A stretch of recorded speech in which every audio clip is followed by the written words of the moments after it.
The cafe door opened, and sunlight spilled across the polished floor. Inside, at a quiet corner table near the window, a woman sat perfectly still, her posture regal, her eyes distant, and her wheelchair barely visible beneath the table's edge. Her name was Aurora Hayes, and though she looked like a woman who ruled the world, inside she was crumbling. For 3 years she had been paralyzed from the waist down, a car accident that stole not only her ability to walk, but also her laughter, her joy, and her faith in love. Once the most dynamic CEO in the city, a woman known for her unstoppable energy, Aurora now lived behind routines, pain, and silence. Today was supposed to be different. A friend had convinced her to try a blind date. She'd agreed mostly out of politeness, never expecting anything.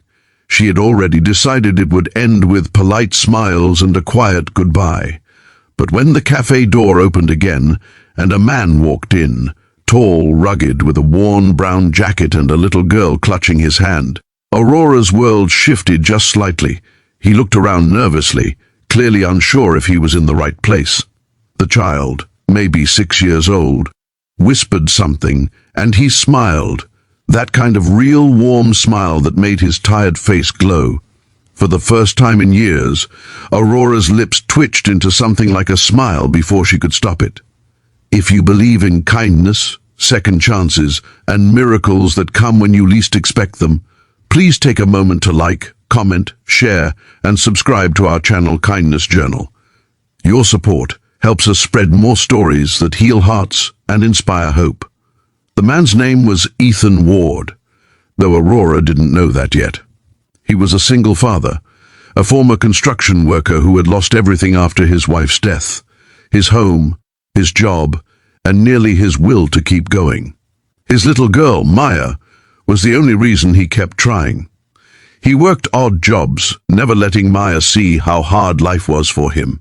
When a mutual friend set up this blind date he'd almost cancelled, who would want a broke single dad dragging a 6-year-old to a coffee shop because he couldn't afford a babysitter. But somehow, something made him come. When Ethan finally spotted Aurora, he hesitated. She looked out of his league, elegant, confident, dressed in a soft blue blouse that made her eyes look like glass beneath sunlight. Then he saw the wheelchair and froze for an entirely different reason. Not pity, but panic. He didn't want to offend her or make her uncomfortable. So, he did what came naturally. He smiled and said softly, "Hi, are you Aurora?" Her lips curved faintly, her tone calm and cool. "Yes, you must be Ethan." And that was how two broken people, carrying invisible wounds, began a conversation that neither expected would matter. They talked, awkwardly at first, then easily. Maya, the little girl, climbed onto the spare chair beside her father and began drawing something on a napkin. Aurora watched her quietly, surprised by the way Ethan spoke. Honest, kind, without pretending to impress her. Most men who met her either looked through her wheelchair or spoke with that careful sympathy she hated. Ethan didn't. He asked her about her work, her hobbies, and when she mentioned how she used to love hiking before the accident, he simply nodded and said, "You must miss the smell of pine trees." She blinked. He understood it without making it a tragedy. The coffee turned cold, the conversation grew warmer, and Maya's laughter slowly filled the air. Aurora found herself smiling at a child for the first time in years. Maya was telling her about her dream to build the biggest playground in the world so kids with wheelchairs could play too. That simple sentence caught Aurora completely off guard. Something inside her, something that had been asleep, stirred again. After an hour, Ethan checked the time and apologized for needing to pick up an extra shift at the repair shop. He looked genuinely regretful. Aurora nodded, her heart unexpectedly heavy as they said goodbye. Maya waved, holding up her napkin drawing. "This is you," she said proudly. Aurora took it. The drawing was simple. Stick figures, a lady in a chair with the sun above her head and a smile on her face. The caption read, "Miss Aurora, smiling again." That night, Aurora placed the napkin on her desk beside her laptop. She stared at it for a long time before realizing tears were running down her face. Days passed. Work consumed her. Meetings, deadlines, a looming merger that could make or break her company.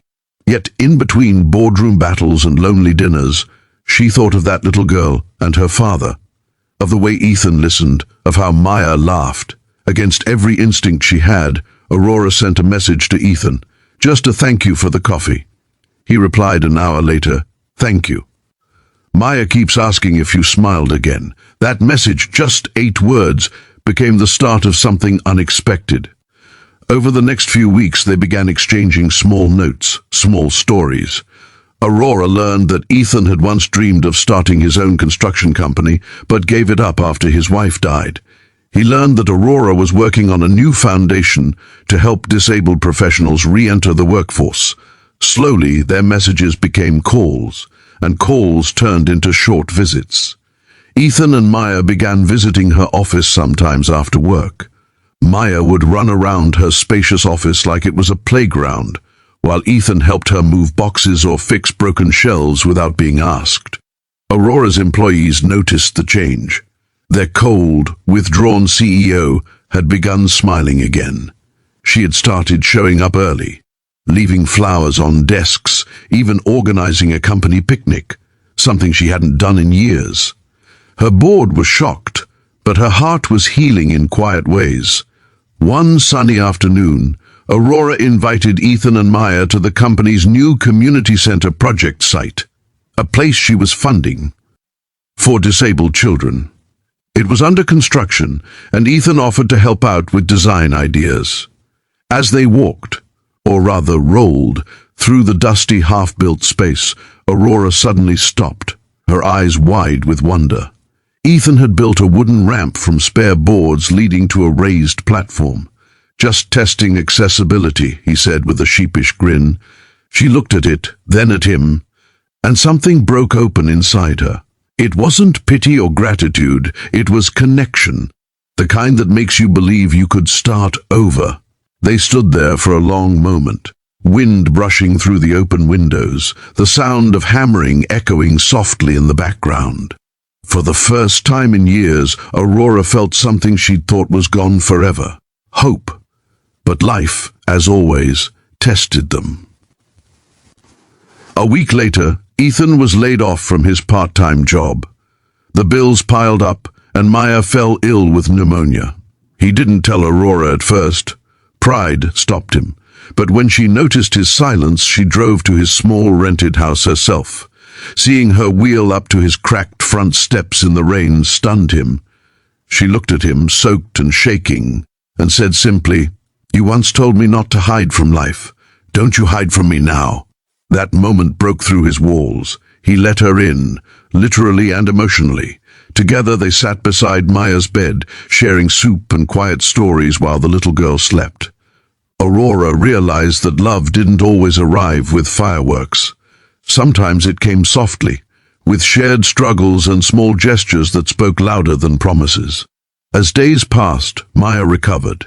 Ethan found temporary work at Aurora's foundation, helping design accessibility features. Rumors began swirling, the powerful CEO and the broke single dad. But Aurora didn't care. For the first time since the accident, she felt alive. She didn't just want to survive anymore, she wanted to live. One bright Saturday, months later, the new community center opened. Children in wheelchairs, parents, volunteers, everyone gathered to celebrate. Aurora watched as Maya ran across the new playground, laughter ringing through the air.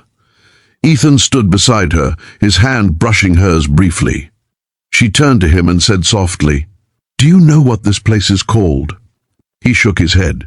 She smiled, truly smiled this time. Maya's Park.